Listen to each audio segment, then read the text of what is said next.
Queridos e estimados alunos, hoje nós vamos falar sobre uma temática que é a unificação italiana. Nós já vimos a unificação alemã. A unificação italiana ela vai mais ou menos no mesmo sentido da alemã, uma vez que foram, assim como aconteceu na Alemanha, como nós já vimos, a Itália, né, no século XIX, ela não existia enquanto país, enquanto uma unidade territorial que existe hoje, como país existente hoje. O que era então? O que existia nesse espaço geográfico que encontra-se a Itália hoje? O que existiam eram pequenos reinos ou ducados. Nós já vimos então, né? E agora eu vou falar para vocês o que são esses ducados em maior detalhe. Então, olha só, existiam esses pequenos reinos e esses pequenos ducados, ó.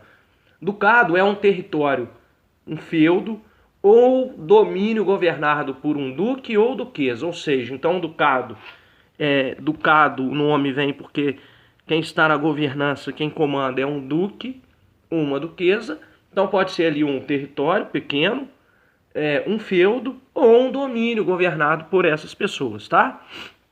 Alguns ducados, gente, eles foram soberanos em áreas que seriam reinos unificados somente durante a Era Moderna. Como nós já vimos o caso da Alemanha, agora nós estamos vendo a respeito da Itália.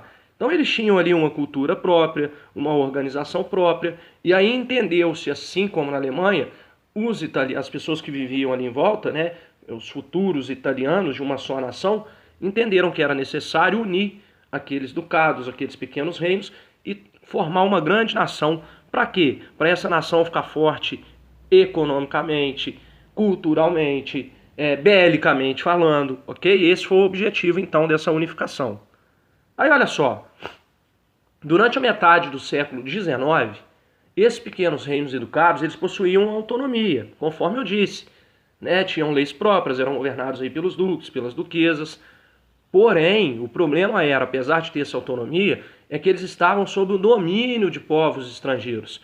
No caso da Itália, principalmente o povo austríaco. Beleza? Então, olha só, nessa região existiam movimentos, assim como lá na Alemanha existiam movimentos desejando a unificação, a junção desses reinos e desses ducados, formando, portanto, uma única nação. Olha só, agora nós vamos ver as tendências que defendiam a unificação territorial. A primeira delas, o neoguelfismo. O que é isso? O que quer dizer isso, neoguelfismo? Primeiro, né, a gente precisa entender quem que foi o principal defensor dessa ideia. Foi Vincenzo Gilbert, e aí esse neoguelfismo, ele diz respeito à unificação através de uma monarquia constitucional. Ou seja, Vincenzo vai dizer que a Itália, esses reinos, esses ducados deveriam se unir, deveriam passar por uma monarquia da qual teria uma constituição, mais um vínculo direto com a igreja, onde o líder dessa monarquia seria o Papa. Essa era a ideia dele. Depois nós vamos ter os republicanos, com a figura do líder Giuseppe Mazzini. Giuseppe, ele defendia uma unificação a partir de uma república.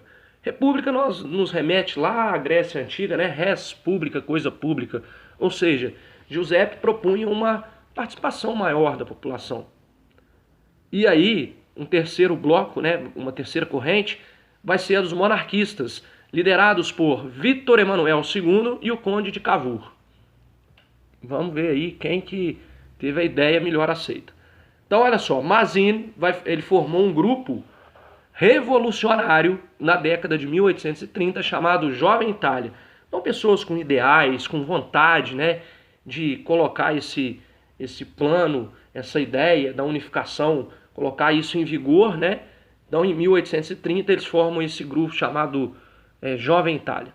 Vítor Emanuel II, ele vai assumir o poder do reino de Piemont-Sardenha em 1849. E ele vai nomear em 1852 o Conde de Cavour como primeiro-ministro. As principais ações de Vítor Emanuel II e do Conde de Cavour foram as seguintes. Primeiro, eles vão modernizar o reino. Para quê? Para que pudesse, né, o reino competir economicamente com outros reinos, né, que já estavam unificados, que já estavam consolidados enquanto nação, enquanto país, uma vez que tanto a Alemanha quanto a Itália tiveram essa unificação tardia se comparada aos principais países, né, da Europa que já haviam se unificado. Vai existir uma busca por apoio internacional. Uma busca por apoio internacional justamente nesse sentido, no sentido da, conforme eu disse, no sentido da unificação, para que isso se concretizasse. Conde de Cavour, ele consegue apoio dos franceses para lutar contra os austríacos. Por que lutar contra os austríacos? Justamente para conseguir essa unificação, uma vez que os austríacos dominavam ali grande parte desses territórios, ok? Claro que a França não vai fazer isso de graça, gente. A França vai querer algo em troca. E olha só, Guerra de Independência Italiana, 1859. Em troca ao apoio, esse apoio na guerra contra os austríacos, os franceses eles solicitaram os territórios de Nice e Saboia. E aí, obviamente, que Cavour vai dizer, pode ficar com esses territórios, o apoio de vocês é muito importante, vocês têm um exército muito forte, né? Vocês têm são muito organizados, vão trazer mais homens para o combate. E aí o resultado foi o seguinte, os austríacos eles foram derrotados no conflito e se viram obrigados a ceder os territórios da Lombardia e Modena. Ok? Modena, perdão, pela pronúncia. Bom, Parma e Toscana aliaram-se com Piemont-Sardenha contra os austríacos. Então aí, gente, começa, né? A partir do momento que com o apoio dos franceses, a região ali de Piemont-Sardenha, eles vencem os austríacos, eles vão conseguir agora o apoio de Parma e Toscana, que também eram reinos, ducados ali nessa mesma região de Piemont-Sardenha. A partir deste momento, o movimento de Mazzini aliou-se com o movimento conduzido por Piemonte-Sardenha. Então, vejam, eles vão começando a se unir, vão começando a ganhar e ter força para concretizar a ideia da unificação. Então, olha só, eles conquistaram o reino das duas Sicílias, com o apoio de Giuseppe Garibaldi. Vítor Emanuel II, ele se autoproclama rei da Itália no ano de 1861. Então, concretizando-se aí a ideia da unificação, Vítor Emanuel II, ele se autoproclama o rei da Itália nesse ano de 1861. É o início, então, dessa unificação que deu certo, que se concretizou.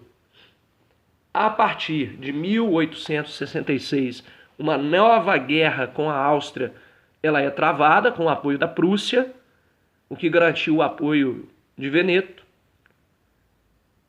Em seguida, o reino da Itália invadiu os estados pontifícios em 1871 e transformou Roma na capital da Itália. Então, olha só, a Itália vai lá e invade os estados pontifícios, né, região ali pertencente à igreja, né, pontifícios remete ao Papa no ano de 1871 e eles transformam Roma na capital da Itália.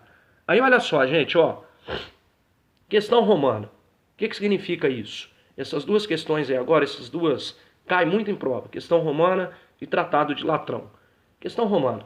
As autoridades romanas não reconhecem a liderança do reino de Piemont-Sardenha. Não conhecem. A igreja detentora de muitas terras, né, desde a Idade Média, lá do feudalismo, grande detentora de riquezas, de poder, de influência, não vai querer perder ali a sua possessão de terra, não vai aceitar aquela invasão. E eles poderiam brigar por isso. Conforme eu disse, eram poderosos economicamente falando, influenciavam a vida de muitas pessoas. E aí qual foi a saída? A saída foi o que nós conhecemos como Tratado de Latrão. Então o que é a questão romana e o que é o Tratado de Latrão? Se houver uma pergunta, defina o que é a questão romana. A questão romana é um posicionamento das autoridades romanas não reconhecendo a liderança do reino de Piemont-Sardenha. O Tratado de Latrão, assinado entre o governo da Itália e a Igreja Católica em 1929. O que determinou esse acordo?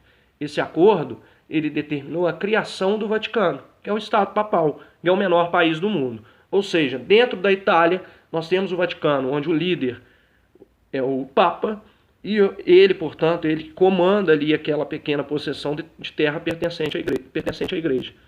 Tudo resolvido. Hoje eles têm aí uma relação excelente. Então o Tratado de Latrão serviu para isso, para que a igreja não perdesse espaço, né? E para que a Itália se consolidasse, então, enquanto uma nação, enquanto um país. Perfeito?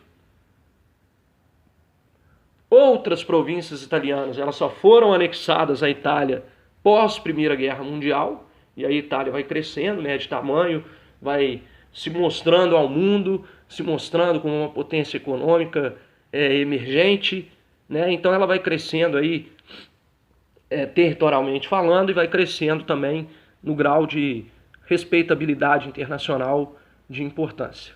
Ok? Nós ficamos por aqui então, terminando, né, falando a respeito da unificação italiana. Espero que todos tenham entendido. Qualquer dúvida, estou à disposição para qualquer esclarecimento que seja necessário. Sempre um motivo de muito prazer estar com vocês, falando com vocês. Fiquem com Deus e até a nossa próxima videoaula. Um grande abraço para todo mundo.